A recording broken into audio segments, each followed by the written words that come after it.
Hello नमस्कार, मैं doctor Surendra खंसली ज्योतिष आचार्य ज्योतिष की इस श्रृंखला में आप सभी लोगों का स्वागत करता हूं। दोस्तों, आज बात करते हैं हम राहु के बारे में। राहु का जो गोचर है वो बहुत महत्वपूर्ण गोचर माना जाता है और राहु जिस स्थान में भी होते हैं उस स्थान के अनुसार फल देते हैं। तो उससे कई कई प्रकार से तो पीड़ादायक वहां पर गोचर बन जाता है, लेकिन कुछ स्थान कुंडली में ऐसे भी है जहां पर राहु के गोचर से कई प्रकार से प्रगति होती है और एक जातक रंक से राजा बन जाता है। उन्हीं उन्हीं भावों का और उसी भाव से हम चित्रण करने के लिए इस मायावी लोक में चलते हैं और जो ये मायावी लोक है राहु का, उसका वर्णन करते हैं। चलिए आइए कुंडली के एक एक हाउस को देखते हैं और उसमें राहु के गोचर को देखते हैं। आपकी कुंडली में जो पहला हाउस है वो क्या कहता है राहु के बारे में। चलिए गोचर से देखते हैं और आपकी कुंडली भी देखते हैं। अपनी कुंडली उतार लीजिए। पहले घर में यदि राहु होता है तो यहाँ पर आप जो है अपने आप तो अपना कार्य करेंगे नहीं, लेकिन दूसरों से कार्य करवाएंगे। यहाँ पर आपकी ये चीज होगी, यदि ऑफिस में भी जा रखे हैं तो पेन भी दूसरों से ही लेंगे। यदि ऑफिस में आप हैं तो दूसरों के बोलेंगे जरा फाइल में ऐसा ऐसा कर दो, और उसके बाद केवल आप वहां पर साइन करते हैं।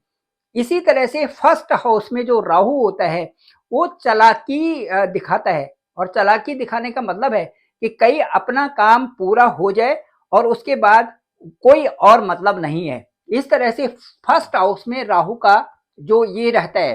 दूसरा राहु का ये रहता है कि दुश्मनों को परास्त कर दो और अपने आप आगे बढ़ो, अपने आप निश्चिंत हो जाओ। जैसे बोलते हैं, आजकल बोलते हैं कि अपनी परेशानियां दूसरे पर डाल दो।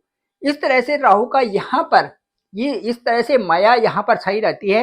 यदि फर्स्ट हाउस में राहु होता है तो किन्हीं किन्हीं न किन्हीं कारणों से यहाँ पर जो काम वासना भी उनके साथ में रहती है, काम वासना भी इन लोगों के साथ में रहती है। वफादारी बिल्कुल भी नहीं होती, और ये अपनी जो जो उससे जो ऑनेस्टी की तरफ नहीं, बल्कि जो ऐसी चीजें हैं जिनसे कि इनको आसानी से जो चीजें बन जाए उनकी तरफ इनकी फीलिंग्स रहती है। मैं ये कहना चाहूंगा कि राहु का गोचर जो फर्स्ट हाउस में है, ये कार्य के क्षेत्र में अपना काम पूर्ण होना चाहिए और बाकी दूसरों की तरफ से इनको कोई भी चिंता उसमें नहीं होती। इस तरह का राहु का पहले फर्स्ट हाउस में ये रिजल्ट रहता है। यहाँ पर चूंकि राहु एक वासना युक्त भी है, राहु एक ऐसे ऐसे ग्रह हैं कि कहीं से भी कुछ मिल जाए, जितना मिल जाए उतना कम है। इस तरह की भी फीलिंग्स यहाँ पर रहते हैं, चाहे इकोनॉमिक तरीके से भी, मायावी तरीके से भी, कि पैसा कहीं ना कहीं से आना चाहिए, कहीं ना कहीं से उसका सोर्स होना चाहिए। ये फर्स्ट हाउस में राहु का प्रभाव होता है।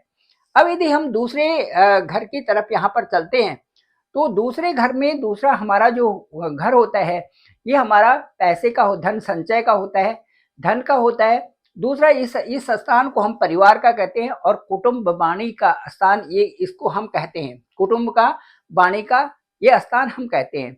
अब यहाँ पर जो यदि राहु की स्थिति होती है तो व्यक्ति अहंकारी हो जाता है और मिथ्या झूठ बोलने वाला हो जाता है।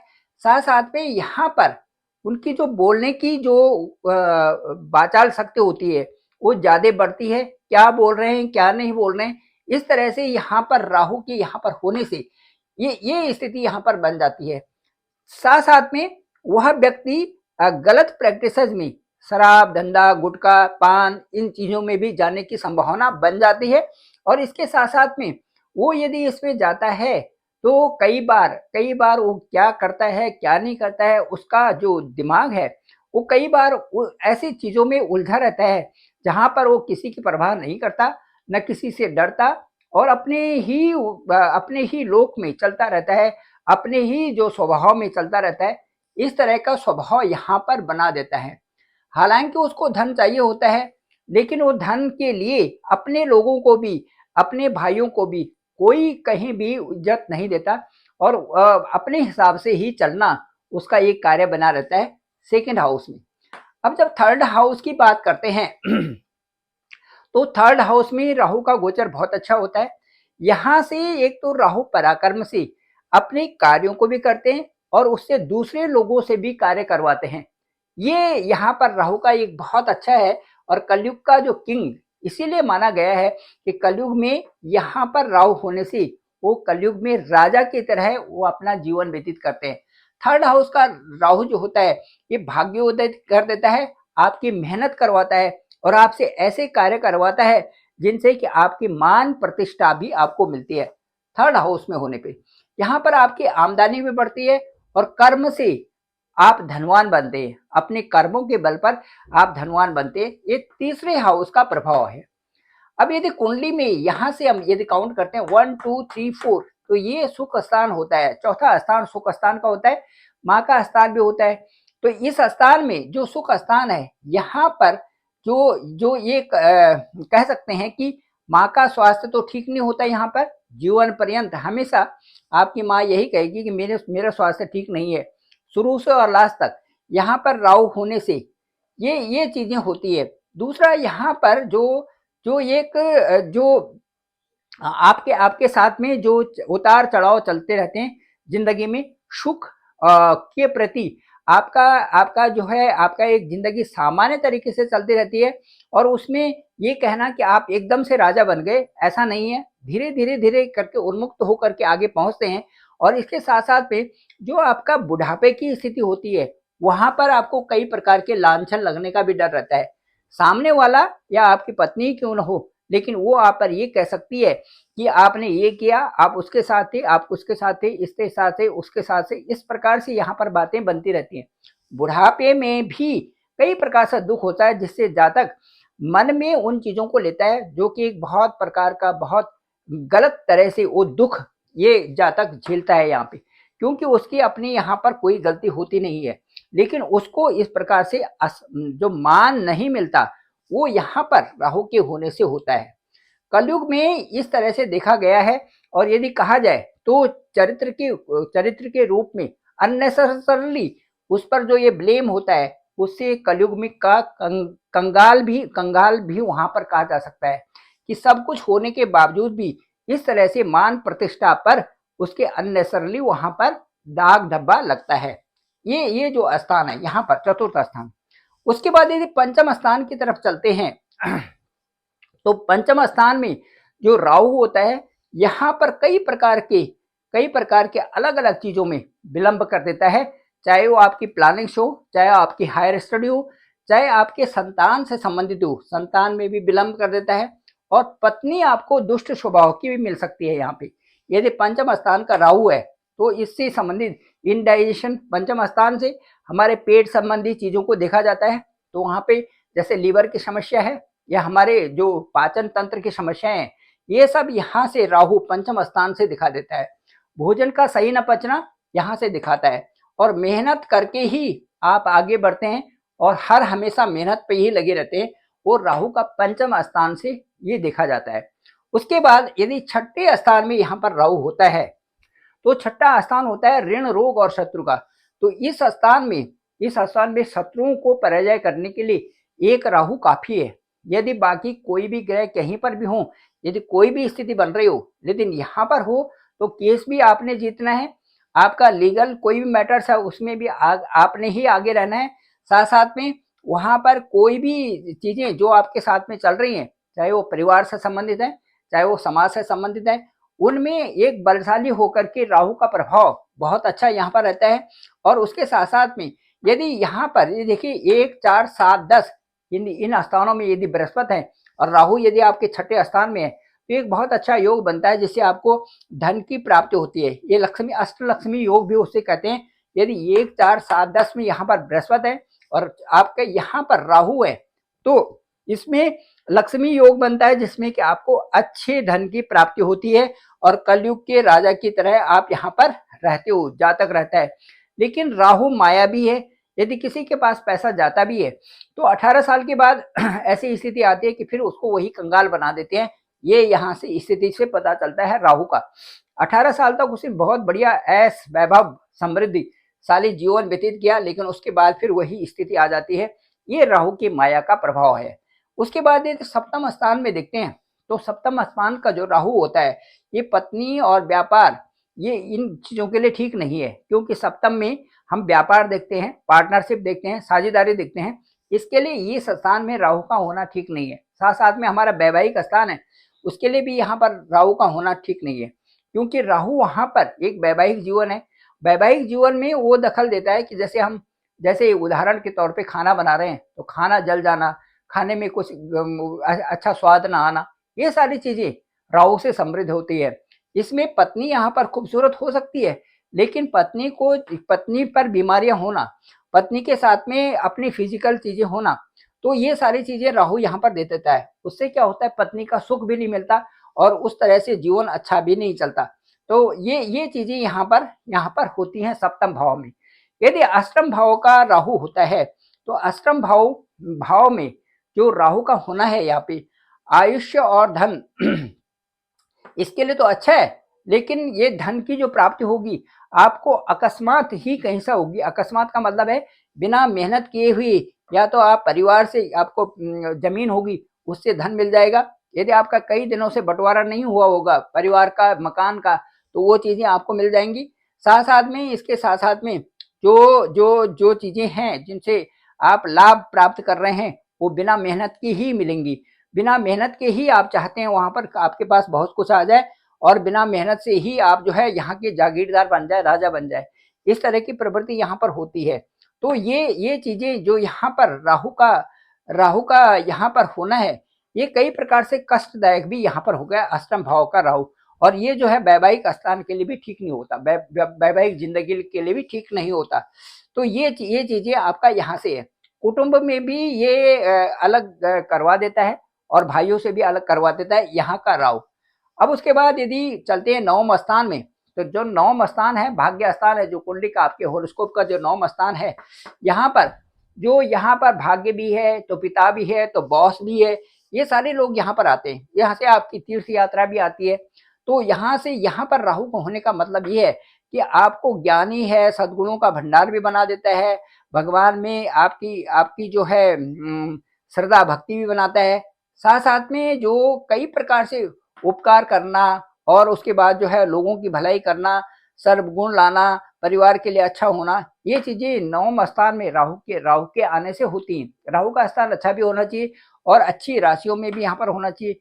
तो यहाँ पर बहुत एक अच्छे परिणाम होते हैं नवम भाव में। तो ये चीजें। उसके बाद दसम में यदि राहु होता है तो कर्म स्थान में यदि राहु हो तो व्यसनी बना देता है। कई प्रकार से कर्म के स्थान में जो वहां पर जो लोग हैं उनसे उन लोगों के साथ में दोस्ती होगी जो कि दोस्ती करने वाले नहीं होंगे। इस तरह से यहाँ पर राहु करा लेता है। उतार चढ़ाव यहाँ पर होते हैं, नौकरी में परेशानियां आती है, विलंब से प्रमोशन होता है, ये सारी चीजें यहाँ पर होती हैं। और जो दुश्मन यहाँ पर कई प्रकार के बन जाते हैं और उसके साथ साथ में जो उस तरह से भाग्य में उस तरह से अच्छा बदलाव आने की कम संभावनाएं बनती हैं, या जो संभावनाएं बनती हैं वो बहुत मेहनत यहाँ पर राहु करवा देता है। तो ये सारी चीजें साथ साथ में कुछ ऐसी दोस्ती होती है कि जिससे कि जीवन अच्छा नहीं लगता, तो उस प्रकार से कुकर्मों वाली दोस्ती भी यहाँ पर हो सकती है, जो गलत रास्ते पर रॉन्ग प्रैक्टिसेस में जाने के लिए भी राहु यहाँ पर विवश कर देता है। ये दशा और अंतर्दशा पर निर्भर करता है और आपकी कैसे दशा आ रखी है और किस तरह से यहाँ पर किस राशि में गोचर है, वो भी यहाँ पर बहुत महत्वपूर्ण है।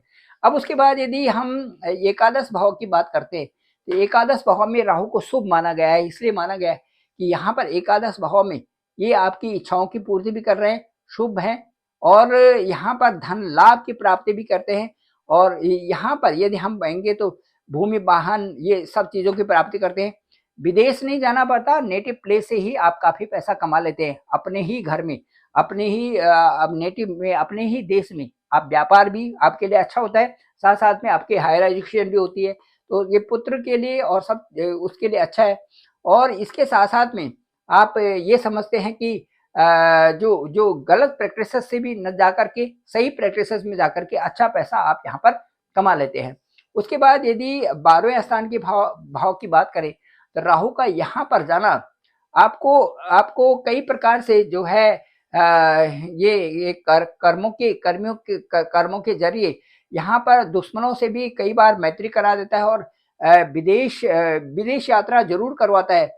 लेकिन समाज में कई प्रकार से यहाँ पर इज्जत नहीं होती, परेशानी हो जाती है और उसके साथ-साथ में कार्य सिद्ध नहीं होते यहाँ पे। कार्य सिद्ध में जो आसानी से कार्यों की सिद्ध नहीं होती और यहाँ पर मित्र भी अच्छे नहीं मिलते। दुश्मनों के साथ में भी आपका जो एक व्यवहार बना रहता है, वो व्यवहार भी आपके लिए अच्छा नहीं होता और कभी न कभी आपको यहाँ से विदेश ले जाता है और वहाँ भी आप खुश नहीं रह पाते। इस तरह से 12वें स्थान का जो यहाँ पर प्रभाव जो राहु का है। राहु दोस्तों, राहु जो होता है एक प्रकार ये कह सकते हैं कि एक मायावी है और एक छल वाला ग्रह है। तो हमारे जीवन में इसका प्रभाव बहुत प्रत्यक्ष रूप से देखा गया है। विशेष करके कलयुग में जो राहु का प्रभाव है वो हर जो हाउसेस में है, क्योंकि राहु एक लालसा है। राहु एक ऐसे प्लेनेट है जो कोई बंधन नहीं मानना और अपने छल से, प्रभाव से किसी भी तरह से उनको ज़्यादा चाहिए होता है। तो ज़्यादा जब चाह बढ़ती है और टाइम से पहले यदि ज़्यादा चाह बढ़ती है तो उसमें कुछ न कुछ गलत काम उसमें हो जाते हैं। तो यही ज़िंदगी का मकसद भी है। यदि आप धीरे-धीरे चलते हैं और कार्यों को सिद्ध करते हुए चलते हैं तो कार्य में सफलता भी होती है और मन को भी अच्छा लगता है कि मैंने इसमें मेहनत की और मेहनत के द्वारा मुझे ये प्राप्त हुआ। यदि आप किसी का कोई काम करते हैं तो उस पे आप पूरा मन लगाइए, पूरा उसको टाइम दीजिए। जैसे एस्ट्रोलॉजी भी है, यदि हम किसी की कुंडली का विश्लेषण करते हैं तो हमें चाहिए कि 1, 2, 3, 4 प्रश्न नहीं, बल्कि जितने प्रश्न हैं सबका आंसर दें और उनको अच्छी तरह से पूरी सहानुभूति से और उसका विश्लेषण करें, चाहे उसमें 1 घंटा लग जाए। तो उसमें जो भी आपको, चाहे ₹1 दक्षिणा है, चाहे ₹10 है, चाहे 11 है, चाहे 21 है, चाहे 51 है, या जो भी दक्षिणा आपको सामने से मिलती है, उसके ऊपर ही आपका विश्लेषण होना चाहिए। तब वो अच्छा लगता है कि भई किसी के द्वारा दिया गया धन भी आपने जो विश्लेषण किया वो उससे एट पार है, ऊपर है। तो तब लगता है कि आपने मेहनत की और मेहनत से आपको कुछ मिला। तो वही चीज़ है, वही आप मज़दूरी में भी है, वही आपकी नौकरी में भी है, वही आपके व्यवसाय में भी है, वही आपके हर क्षेत्र में भी है। जब आप एट पार करके मेहनत करते हैं और उससे जो प्राप्तियाँ होती हैं, वो आपका पैसा ऐसा होता है कि वो हर युग के लिए बढ़िया होता है। हर युग का मतलब आपका जो पड़ाव आ रहे हैं, चाहे वो बचपन है, जवानी है और उसके बाद जो है आपका वैवाहिक जीवन है, उसके बाद आपका बुढ़ापा है, वो सब में वो पैसा आपका काम आएगा और उससे आपको बढ़ोतरी मिलेगी। लेकिन जहाँ पर आपने ये सोचा कि किसी भी तरह से पैसा आना चाहिए, चाहे वो कोई भी मीन्स हो, तो उसमें ये होता है कि आपको जब बिना मेहनत के पैसा आ रखा है या बिना मेहनत के लाभ प्राप्त हो रखा है, तो उसका जाना भी तय हो जाता है। जैसे राहु का गोचर होता है, राहु जब 18 साल के बाद कहते हैं कि कोई भी चीज़ आपने प्राप्त कर ली, उसके बाद धक्का मार देते हैं उधर को। कहने का मतलब है कि यदि गलत रॉन्ग प्रैक्टिसेस से आ रखा है, तो सब हड़प लेते हैं। तो ये ऐसे पैसे आने का भी क्या फ़ायदा है, जबकि आदमी ज़िंदगी में या बुढ़ापे में उससे परेशान हो जाए तो। इसलिए जीवन का उद्देश्य यही होना चाहिए कि आप अपनी साफ-सुथरी ज़िंदगी भी चले और जो आपका मिल रहा है उसमें आप आत्मसम्मान में भी रहें, खुश भी रहें, संतुष्ट भी रहें और अपने जीवन को सही चलाएँ। Thank you very much. मैं डॉक्टर सुरेंद्र खंसली, ज्योतिष आचार्य। डिस्क्रिप्शन पे मेरा नंबर है 9868280191। आप डायरेक्ट मुझे कॉल भी कर सकते हैं और अपनी कुंडली को विश्लेषण कराने के लिए जो बहुत नीडी लोग हों, मेरे से संपर्क कर सकते हैं। मैं डायरेक्ट आपका कॉल पे करूँगा, आपकी कुंडली को जानेंगे कि आपका लग्न क्या है, आपकी इस समय दशा अंतर्दशा क्या है, राहु का गोचर कहाँ पर है और राहु आपकी कुंडली में, जन्म कुंडली में कहाँ पर थे। उनका जन्म कुंडली से भी देखेंगे कि क्या परिणाम इसके हैं। उसके बाद आपकी जो गोचर कुंडली है उसमें भी देखेंगे कि राहु कहाँ पर गोचर कर रहे हैं, अब उनके क्या परिणाम होंगे 1.5 साल के लिए। और उसके साथ-साथ में आपकी दशा और अंतर्दशा देखेंगे कि दशा और अंतर्दशा क्या कहती है, उसके साथ-साथ में राहु के क्या परिणाम आ रहे हैं। इन सब का आकलन करके एक अच्छा विश्लेषण आप तक ओवर फ़ोन में आपसे बात की जाएगी। मुझे लगता है वो आपको अच्छा भी लगेगा और आपकी पूरी कुंडली का विश्लेषण करके आपको बताया जा सकता है। Thank you very much. आप सभी लोगों का आभार, आप सभी लोगों का धन्यवाद। आप इस चैनल को ज़रूर लाइक करें, शेयर करें, सब्सक्राइब तो ज़रूर करें। आपका पुनः आभार, धन्यवाद।